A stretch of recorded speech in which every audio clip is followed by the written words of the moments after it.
Hi, my name is Anya, and today I'm going to be talking about how smartphones keep you in a mental cage.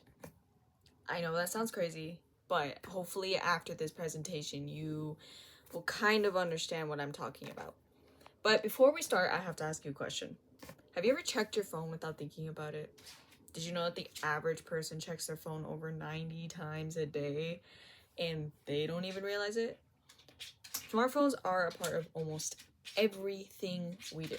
Okay? Social media, schoolwork, entertainment. It is literally everywhere.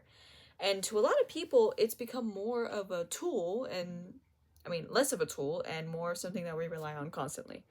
So I kind of wanted to understand why that is because I myself am a victim.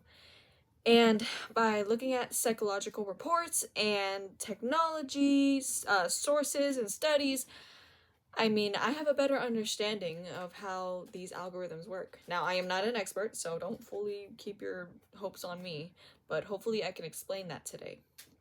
So, let's talk about algorithms, which are designed to keep your attention on purpose. They track everything you do, what you click on, what you favorite, what you like, what you even watch for a little too long, and they use that data to predict exactly what's going to keep you engaged.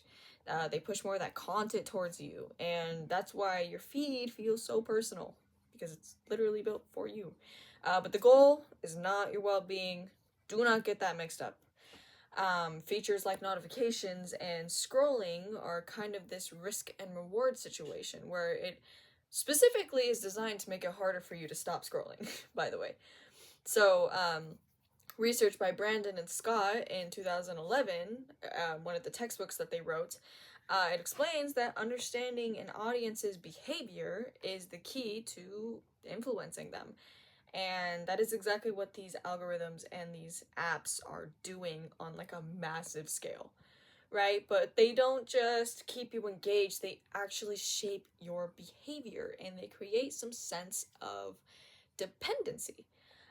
Constant exposure builds habits, and they have things like notifications that act as triggers, and then there's the rewards like likes and comments and views, and those all reinforce these kind of behaviors. So every time you check your phone, every time you look at a like, it's some kind of reward. It's kind of like serotonin, and it makes your brain start to associate your phone with something positive. And that's how habits slowly become something closely resembling to an obsession. So at the same time, algorithms also limit what you see, and they will show you similar content over and over again that do reinforce existing beliefs and perspectives, and this creates some sort of mental loop where you lose track of time and you start interacting automatically and liking and scrolling without even thinking. According to Irresistible by Adam Outler, this was published in 2017. This kind of behavioral design of algorithms can literally lead to compulsive use, which is exactly what we're seeing right now. That is addictions to phones and social media, TikTok, Instagram, Twitter, literally everything. And this constant use can affect mental health, especially for children and adults, but mostly children. Increased screen time is actually been studied and proven to be closely associated to higher stress levels and shorter attention span.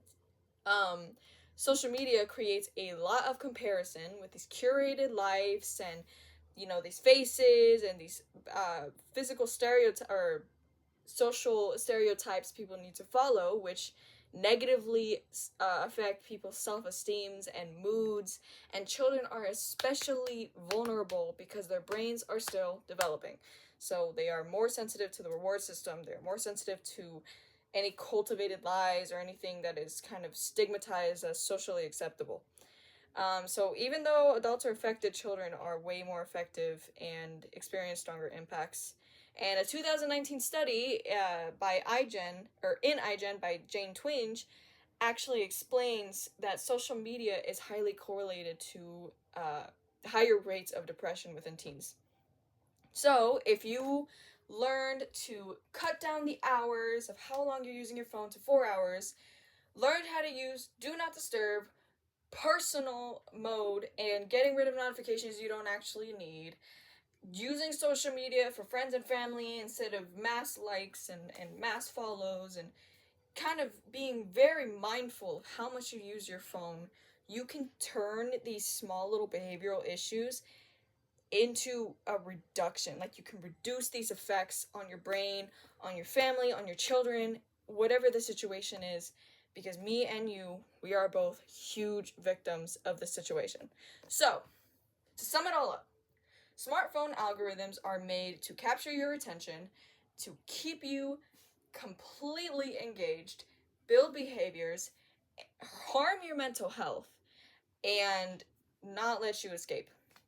And, while they do increase engagement, they also create a sense of dependency that a lot of people forget is not actual freedom and well being in our mental state. So, social media and technology is meant to be controlled, it is not meant to control you.